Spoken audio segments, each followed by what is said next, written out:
All right, a couple of things here.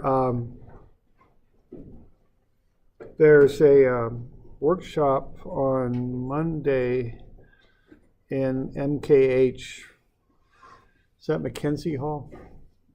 118. It's at 11 o'clock. I don't know if that's a convenient time, but what's going on here is, Pro School is about to go away. You all know about that in the fall. There won't be a Pro School anymore. So you just kind of progress on to OSU, and then they are going to use what they call a progression model for success, okay? And how to move into your upper division coursework. So this will be an MKH 118 on Monday, just so you know. All right. What else? We've got a Mohr circle quiz coming up. So be aware of that.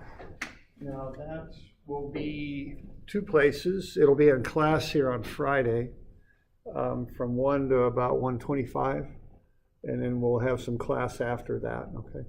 So that'll be Friday. I'll also have copies of different quizzes, so I'll have a few different ones, but there'll be some in the testing center too, okay? And that could be Wednesday. I'll put them there about noon, and Thursday and Friday. And especially for online students, if there's some sort of issue with that, you could let me know and we'll try and fix that, okay? But that's what's going on with that, okay? And I sent a Moodle message out to that effect, I think. All right. So now Mohr circle, are we doing all right with that business there? That's kind of its own little thing, of course. Let's see here. Should we go through one of those real quick? Just for fun.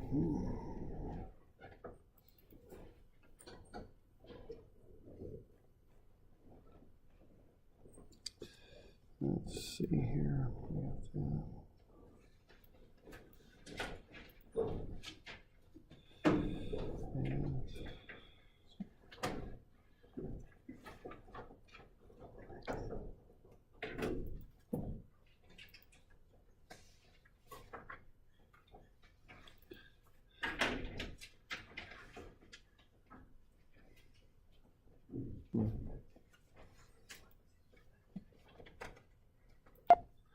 All right, why don't we just run through a Mohr circle example here. We're going to have that quiz, like I say. It'll be on Friday on class in the first half of class, and then I've also have copies in the testing center. They're at Cedar Hall 111 Testing Center. Why don't we just run through one just for fun, okay? So I'm just making this up, so keep an eye on me if I make some math error or something, let me know. That's one error already. I think that line's a little bit thick. Just a little bit. Let's get this over here maybe. All right, so let's say we've got one of those biaxial deals, okay? And let's do this. And what we'll do, we'll just try and hit the high points on this. So we'll do... we'll have that be compression and that be tension. Here we go. All right. So we need some megapascals here. So I guess we'll go 200 here. And then we'll go 120 here. And then we'll go, I don't know, 140 here. Okay. So we'll just do that. And let's figure out the state of stress on one of those element kind of things. So we'll go 62 and 28. There we go. Whoops, and I guess I need an element there. There we go.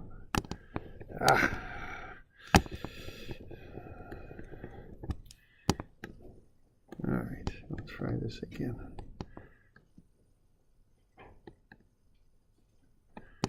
So A, B, C, 62 degrees, and that leaves 28 up there.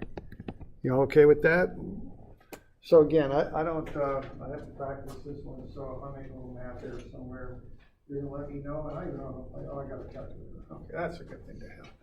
All right, so here we go. So step the first is you come up with what we call points A, B, and C. All right, now I won't include a formula sheet with the quiz, but I'll put the formulas for A and B that you have on your formula sheet up on the quiz itself, okay? So that'll be on the quiz, but I won't give you a new formula sheet. I'll just put the two formulas that apply from the formula sheet, which are up in the upper right-hand corner on the quiz itself. All right, so what A is the state of stress on the x plane. So that looks a lot like 200 and negative 140. B is the state of stress on the y plane, which looks a lot like negative 120 and positive 140. Or are we all okay with that business there? Are we good with that? Okay. And then C is the middle, and that's 200 minus 120 over 2. And C is always 0 for the second ordinate, so you don't have to bother with that. So that looks a lot like 40 comma 0. Is that about right? Okay. So there's the kind of the beginning information. Now what we're going to do with that is we are going to draw a circle. All right, and the way I do this is the first thing I do is I draw a circle, then I label it. I put the circle nice and big on the graph paper that's provided so I can work with it and do something intelligible with it. Then I put the numbers on it. Then I put the axes on last. So that's the practical aspect of drawing one of these up, like what you did on your homework, okay? So I'm going to go ahead and do that next. Are we good with this page? Because I got to turn the page here. Okay, off we go. So help me remember those numbers. So, all right, so we're going to put a big circle so we can work with it in the middle of the page, like that. And then I've got my points to put on the circle. Now what I notice here is A is positive x, negative y, but remember negative y is down. So that's going to be in quadrant 4, and B is negative x, positive y, negative y is up. I'm sorry, I misspoke there. Positive y is down. So 200 negative 140 will be in quadrant 1, not quadrant 4, but quadrant 1. And then negative 120 and plus 140 should be in quadrant 3, I think. So 200 negative 140 ought to be somewhere up in this part of town up here. So 200, 140. And what was the other one? Was it minus 120? 140, thank you. There we go. All right, so we call that A, and we call that B. And then if we draw a line between, that's a diameter. The average then would be right in here, and that's 40, comma 0. Check. So we good with that? All right, so that's a circle. Now, what I do next is I put the axes in. See, this is actually the practical, just, how I draw one of these, okay? Now, the axis is going to fit in here. Remember, shear is positive down. So the axis goes there, and that's sigma, and that's tau. We okay with that? All right. So that's the sequence. Big circle in the middle of the graph paper. Put the points A and B in their proper quadrant. Remember that negative tau is up, okay? Positive tau is down, and that way, and then put the axes in last. That way you get a big circle that you can deal with in the middle of the graph paper, and you can work with the thing, okay, and draw stuff on it. All right, okay, so that's pretty good. So there's a start. So now what I want to do is I want to figure stuff out, and the way I figure stuff out with this triangle, with this circle, is I make triangles out of it, okay? So there's my first triangle right there. It goes from the center and it goes to A. Now the difference between 240 ought to be something on the order of 160, and then I've got 140 there. Did I bust anything there? Is that good? That looks pretty good, okay? So what I've got then is I need to find the radius of that thing. So what I'm going to do to get the radius is I'm going to take the square root of the two sides squared, because that is a right triangle. So I'm going to do that, okay? So 160x squared plus 140, x squared equals, and then I'm going to take a square root, and that looks a lot like 213. So that's the radius of the circle, okay? Now I'm going to check that twice just because I really don't want to bust that, because if I bust that, the term bust is a surveying term which means to make a big mistake or a big, I don't want to do that because I don't want to have a bum radius, because that'll just mess everything up if I do that, okay? So I checked it twice. It looks pretty good. All right, now the other thing I want there is I want the angle, and that's going to be based on a little bit of trigonometry here. So I'm going to go arctan, and I got 140 over 160, right? That looks good. I think that looks pretty good. So 140, and I'll divide that by 160, and that looks like 0.875. Then an inverse tangent looks to me to be 41.2 degrees, okay? Now I'm going to label that, so I got it, okay? So there you go. So there's that triangle, or the circle, I should say. All right, so I got all that. All right, now that gets me an awful lot of information right off the bat, okay? If you can just do that, if you can just find the radius, that hypotenuse on that triangle, and if you know the center, you can find an awful lot of stuff. So you can find sigma 1, and that's going to be 40 plus the radius, which I think is an awful lot like 253. And then you can find sigma 2, which is 40 minus the radius, and I believe that's negative 173. And then you can find tau max, and actually this is in plane is what it is. It's the tau max in the plane, and that's plus or minus the radius, and that's 213. Okay, so you can find all those values, the design values, okay? And if you even want, you can find the average normal stress, and of course that's the center point. That's 40 megapascals. All right, so that's all the principal stresses right there. So if you can just find the center point and the radius, you can get all that stuff. Just bang, bang, bang. All right. All right, now if I want to know where those things act at, see they're based, so what I just did here, I just found some of these values. Now, what I found was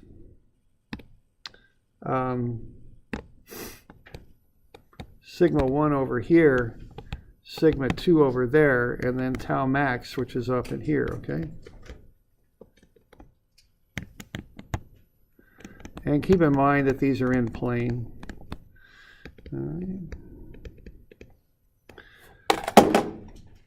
All right, now if I want to know where they're at, I could do this in various ways, and there isn't really like a set way. Now here's how I will do it in this example.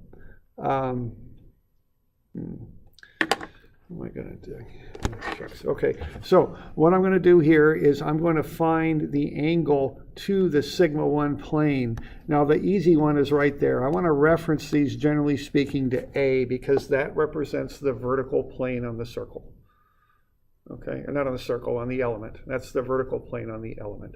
Now that's 41.2 degrees, so if I take half of that, I'm going to get what? I'm going to get 20.6. But that is clockwise from A, so that's negative 20.6.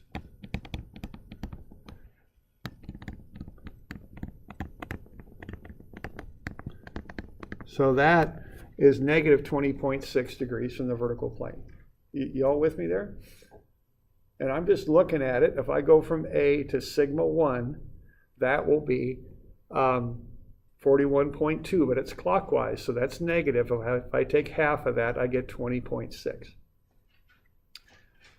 Now, once I got that, I don't have to do anything else in the circle if I don't want, because what I can do is I can add 90 to that, and that will get me, I think it's 69.4 degrees, right? And then I can add 45 to it, and I can get 24.4 degrees. So once I got one, I can just add 90 and 45 to get the angles to the sigma 2 plane and to the tau max plane. Y'all okay with that? And if you got questions, ask, because someone else will have them too. Don't make me earn my money today, okay? Seriously, if you want to know this stuff, this isn't the time to just stare at it, okay? It's the time to ask questions, okay? We doing all right with that? Now I could get it off the circle if I wanted to. See, I mean, this stuff, it all works. I mean, it all, so if I want to get that other one, see, I'd come this way, right? And 180 is a half a circle. That's the diameter. I've already used up 41.2, so that leaves me 138.8. And if I take 138.8 and divide it by 2, I get 65, and 4 makes 69. So I'm just doing that in my head. So 69.4. See, it's the same thing. I could do it off the circle, or I can just take the angle I got and add 90 to it. It doesn't matter. I'll get the same thing. Okay. Now that's positive. All right. You okay with that? But the thing is, people have been asking me about these angles, and I know they're a little tricky here. But the deal with this is that once you got one, you got them all. Just add 90 to it to get the other sigma angle, and add 45 to it, and you get the shear angle. Okay, we good with that? So that's the principal plane stuff. So we're good? All right, that's good. So the negative 20.6, that's the angle for maximum principal stress. The negative 20.6 is the angle, yes, for one of the principal stresses. In this case, it's sigma 1, which is over on the right. So what it is in this case is the maximum tensile stress, right? Okay. Right. And then when you add 90 to it, that would be the minimal principal stress? That would be the other principal stress. And I don't really, the words maximum and minimum, in this case, it's the biggest compressive stress. Okay. The words maximum and minimum, you can't use them in a general sense. They just don't work, unfortunately. But those are the two extremes. Yes, extreme. I don't know what they're, and I don't really have the right word. You're right. I guess the best I've got is the most positive and the most negative. That's probably the best way I can generally describe those two values. Gotcha. And then when you add 45 to the 20.6, that would be the angle for maximum shear stress. Yes, okay. In plane shear stress, right. Gotcha. That's so, yeah. So find the one that's going to be either the most positive or most negative stress. We call them the principal stresses or the max and min stresses. And then add 45, you get to tau max in plane. Okay. Yeah, right. Okay. So, all right, we good? All right. Okay. So now we've got this circle. Let's try this again if I can. In a way, I'm going to remember all this, but we got that. And I seem to remember this was 41.2. Is that right? That's A. Is this, what is this, 200, 120 or something? Or what is it? I'm sorry? 140? And it must be negative. Okay, thank you. And then this other one's, I think, minus 120, right? And then 140 positive, and that's B. Okay. And what we want to do here is we want to get over to this other little plane that I drew there. And that plane is at 62 from the vertical. So this is getting me to AB, 62 degrees from the vertical, counterclockwise. We're good? Okay. So if I want to know the stress on this plane right here, I got to realize I'm coming from the A vertical plane and I'm going 62 on the element. I'm going to have to double that when I take it to the circle, because the circle is based on the angles of 2 theta, which are in the formula. Okay, so I'm going to double that. So what I'm going to do is I'm going to double that. I'm going to get 124, and I'm going to come this way, and I'm going to come 124. And what I'm going to do is find the point on the circle that is 124 counterclockwise from A, which represents the vertical plane on the element. Okay. Now, there's no set formula I can tell you for doing these, because they're all based on the geometry of a circle. You got to rotate out to wherever you need to go, and then use your knowledge of geometry to kind of figure out what's going on. Okay. Your goal here is to create a nice right triangle to find the coordinate of that point from 40, 0. All right.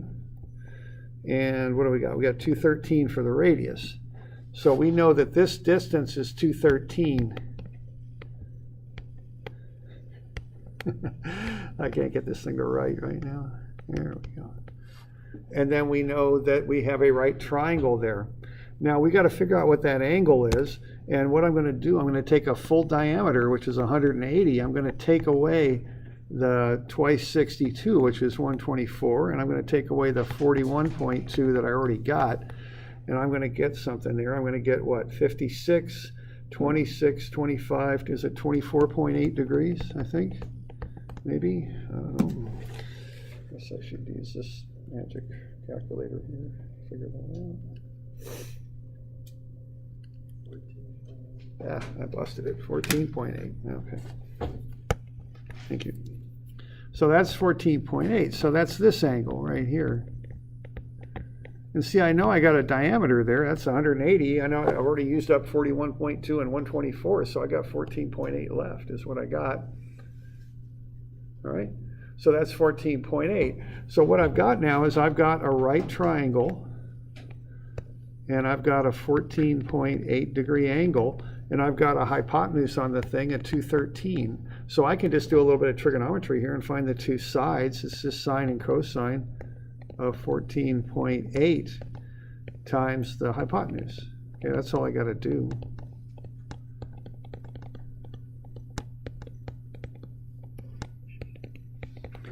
And when I do that, I'll go sine of this thing times 213, and that's 54.4. And then I'm going to go 14.8 cosine times 213, and I'm going to get 206. Okay. So this side is 206, and this side is 54.4. All right. Now, when I'm figuring out this coordinate here, I got to remember that my vertex is not at the origin. It's at 40, 0. So what I'm going to get here for this coordinate, which would be sigma x1 tau x1 y1, which is the stress on that plane AB. So that's sigma AB tau AB, same thing, okay? What that's going to be is I'm going to take my 40 and I'm going to subtract off 206. I'm going to get 40 minus 206 here. So that's going to be minus 166. And then the shear is going to be a positive 54.4. Okay? You got to remember where you start. You don't start at the origin. You start at 40, 0. Okay?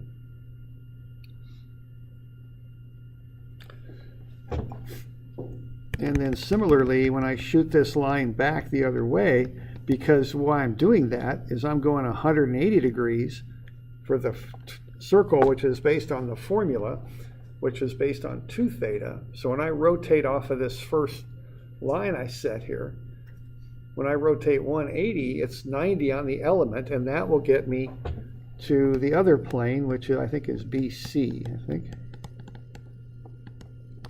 Okay, there you go. Oops. Yeah, okay. And see, it's the same triangle. It's got the same dimensions. So all I got to do is instead of taking 40 minus 206, I got to go 40 plus 206. So that's 246. And then I'm down below, so that's a positive shear there. And I forgot to make this shear negative, so that's a negative. And so this will be positive 54.4. Okay.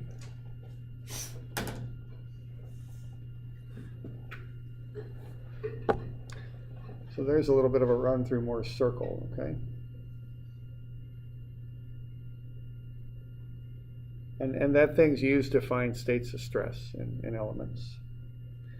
And you'll see that again, this class, and if you're a civil, you'll see it in soils quite a bit when they start looking at stresses in soils.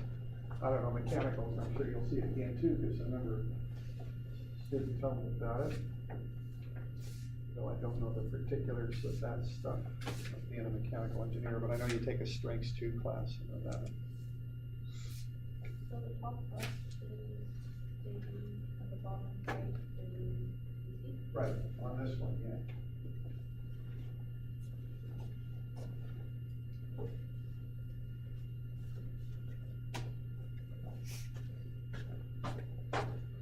Okay. All right, so that's that one. Other questions on that? Where did the 124 degrees come from? The 124 comes from the angle that we want to find to the plane we want to learn about. We want to know about plane AB. 62 times 2 is 124. It's counterclockwise, so that's why that's counterclockwise from A.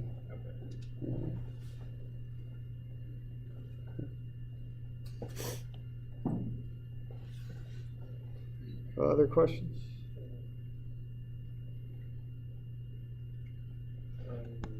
So we use the angle that's given To find AB, or to find the 124. yeah, right. It's based on the vertical component. Yeah, right. Okay. Yeah, we're coming off the vertical 62 degrees. That was a given to find. That's where plane AB is. Okay. So we come off of point A twice 62 degrees, which is 124. Right. Same direction, counterclockwise. Okay. Other questions on it? What if point A was like on the bottom of the circle? Kind of the same idea. So. Yeah, it's always the same idea, and I can't, it can't really be generalized. That's the thing, because they could be all over the place. I mean, so if wherever point A is, I mean, if it were down here somewhere, you would come off of it counterclockwise 124, and wherever you land, you land. Yeah. On A and B, how do you tell which shear stress is negative? Okay, on AB. Yeah. Well, on Mohr's circle, the way you tell is that when we rotated the 124, which is how we got from A to plane AB, we ended up here, and positive shear stress is up on Mohr's circle. So that's a negative shear up there. Okay. That's all there is to it. It's just a sign convention. And it's a weird sign convention, but they did it so that the directions would hold. If you go counterclockwise on the element, you go counterclockwise on the circle. That's why they put shear down, to make that work. But you do have to remember that shear is positive down on this thing.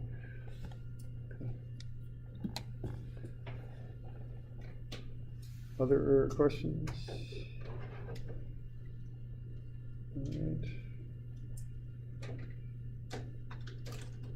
All right. All right, so that's a bit of a run through on that. Okay, okay, so that's going to be Friday in class. First half of the class, we'll do some other stuff the second half, and then it's in the testing, Red Cedar Hall 111 Testing Center. On my Moodle message, I linked their website so you can see their hours when they're open. So that'll be there Wednesday, Thursday, and Friday, and if there's a problem with that, you can let me know. Okay. Yeah, it's just drop. And I got a few different versions of the thing floating around, just so you know. I mean, there's some different quizzes. If you're talking to your friends, you might have different answers. So I hope you will, okay? There's a few different ones floating around, okay? All right.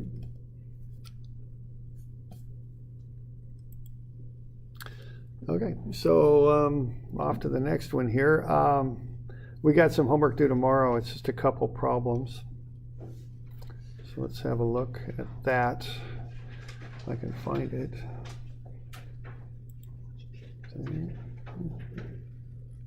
It's this one here, 221.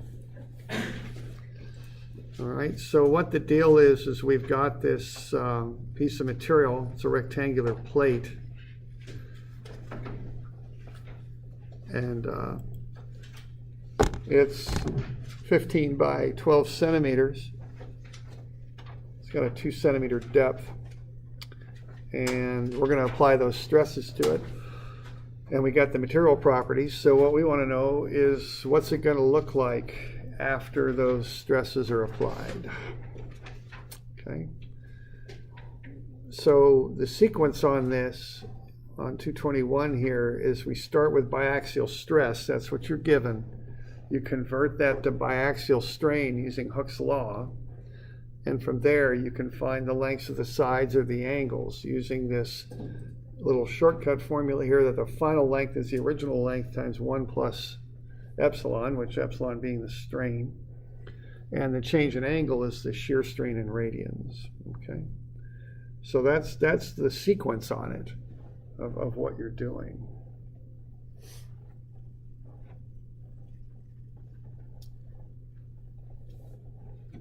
All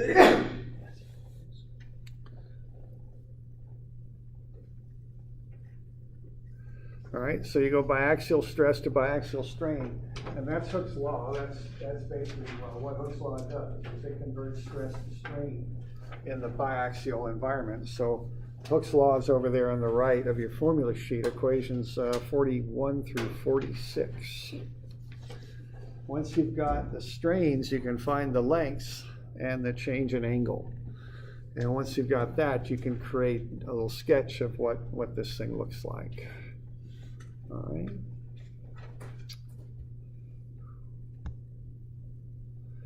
All right, so this is kind of, once you get it figured out, it's a somewhat mechanical process. You're just applying those equations to find the strains in the different directions. That's what you're doing. So epsilon x is 1 over e sigma x minus nu sigma y, okay? So what's going on there, if you know the material properties, E and nu, and you know the stresses, sigma x and sigma y, you can find the strain in the x direction. Just plug everything in there, you'll get a strain in the x direction of 0.0531.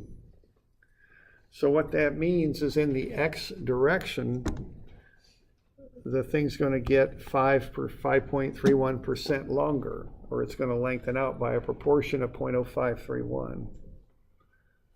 So if you add that to 1 and multiply it by the original length, you'll get the final length. That's 15.8 centimeters. So the thing is 15 centimeters originally. After you apply those stresses, it's going to get 5.31% longer. So that will be 15.8 centimeters is what it'll be.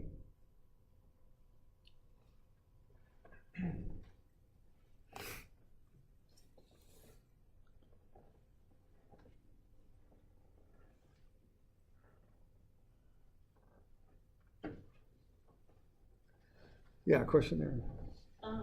So the new length is still going in the x or the y direction. It's not the hypotenuse.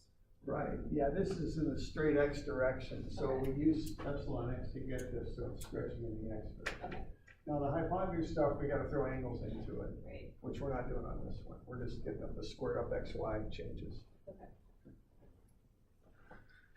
Okay.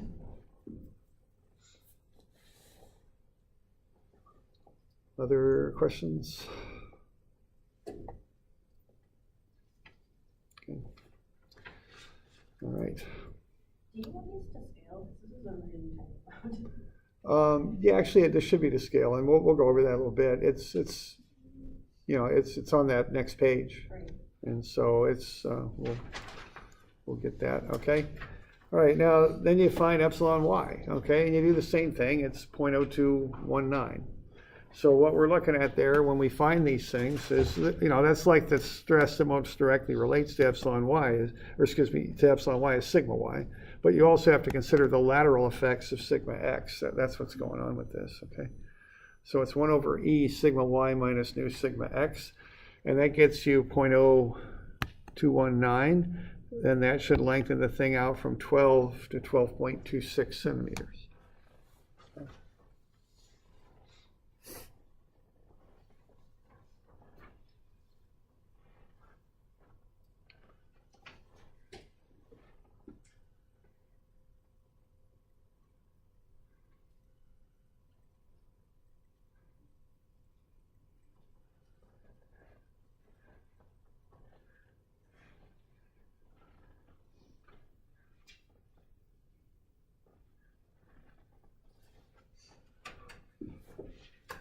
Okay, so we're doing all right with that.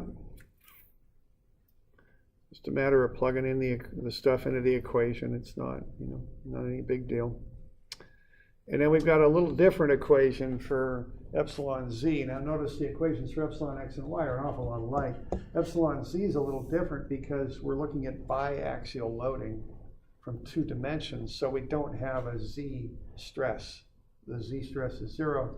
So sigma x and y are both lateral. So the equation ends up looking a little different, okay? So it's minus nu over e sigma x plus sigma y. And that'll be minus 0.025, so that's 2.5% thinner. See, that thing has tension in both the X and Y directions. It's stretching out in those directions, so it gets thinner in the Z. So instead of 2 centimeters, it gets a little bit thinner. It's at 1.95.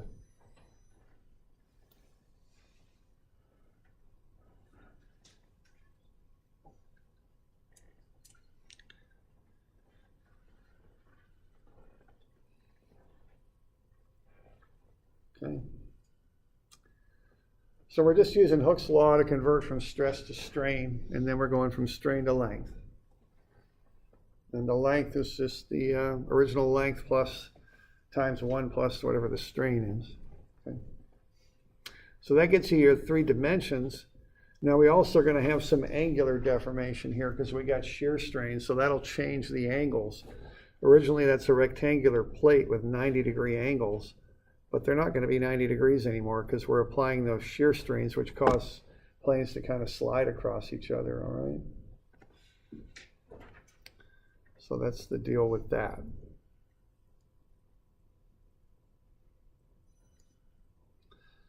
All right, so you just take tau xy over g, you're going to get negative 0.0625.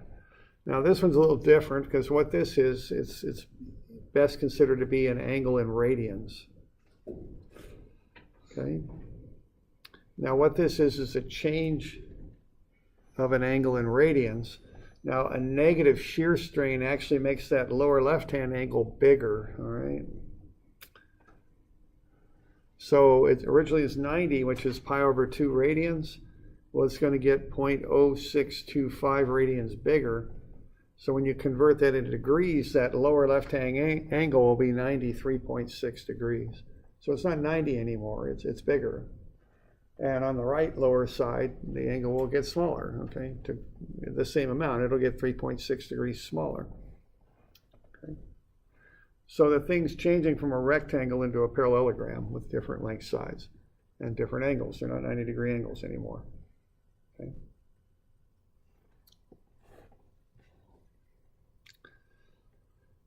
So, are we good with all that stuff? Questions on that?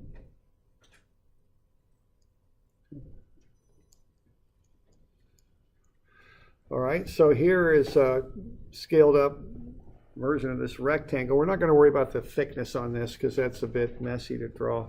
So this is the next page, I think, in the packet. And we've got this rectangle. So let's draw what it's going to do. Now, to accomplish this, we need a reference point. We need a point that isn't moving. So we're going to use point B as that point, all right? So we're going to assume point B does not go anywhere. All right, so we're going to look at what's going on with this thing. Okay, what's going on with this thing is the lower line becomes 15.8, not 15 anymore, but 15.8. All right, now if you notice, these centimeters got 2 small boxes per centimeter on my scale. This isn't drawn to scale, I don't think, anyway. It's, well, it is drawn to scale, it's just not perfect length, okay?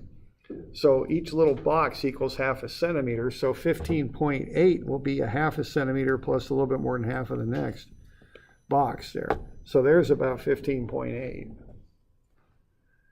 Okay, you can figure out where 12.26 is on the vertical scale. It's going to get a little bit longer, okay? Not much, but a little bit. All right, now what's going to happen next is that not only are those lines going to lengthen, they're also going to kick out a little bit, okay? And we kind of have to make some assumptions for that. And what we got here is the shear. Now what the shear is alpha plus beta, okay? It's the sum of 2 rotations of either side of that angle, okay? So assume that alpha equals beta, okay? We're just going to assume that. And so they're both going to equal half of the angle above, so I believe that is negative 0.03125, okay? So if alpha equals beta, what that's going to be is gamma over 2, and that's the negative 0.03125. All right. Now we know that lower line is 15 centimeters long, and if we multiply that by 0.03125, what are we going to get? Is it maybe about half a centimeter or something? I don't know. Guess we'll find out. So 0.03125, right, times 15. Yeah, it's about 0.469.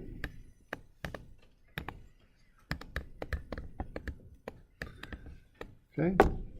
So what I'm doing, I'm taking an angle in radians times the length of the side that rotates by that amount. An angle in radians is about equal to the tangent of the angle. And if you take the tangent by one of the sides, you'll end up with the other side, okay? So what we got is a long, thin triangle based on that x-axis, and that angle then is going to get bigger, so it's going to rotate clockwise. So 0.469. So what's going to happen here is that point is going to rotate 0.469 is what it's going to do, and that's going to put it down about there. So I'll have a heck of a time drawing a straight line on this computer, but that's basically what's going to happen there, okay? So that point C is going to extend out 0.8, and it's going to roll down 0.469, okay? And that's about the best we can do to scale. And you're going to have the other line in here, you know, wherever the heck it's going, and then you'll just draw the other ones in parallel to make a parallelogram is the idea. I'm out of scale there, but something like that, okay? So that rectangle is going to end up looking something like that. That's our prediction. And I think I overdid it over here. It's not these dimensions, but you can figure out those dimensions over there, okay? You might scroll back up to where you calculated it just a second ago.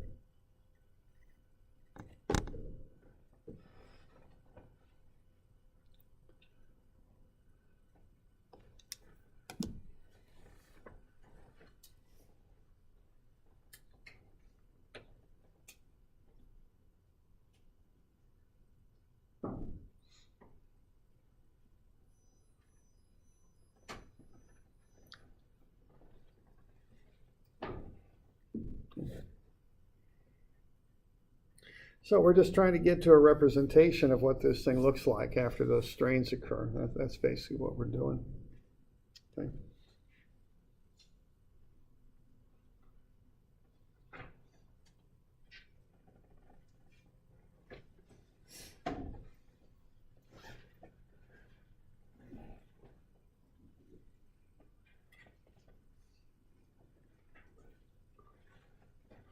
Okay. So that's a little run through Mohr's circle there, and then this little deal here for the homework. This stuff's due tomorrow. All right. So we got any questions on this stuff? We'll call it good then, I guess.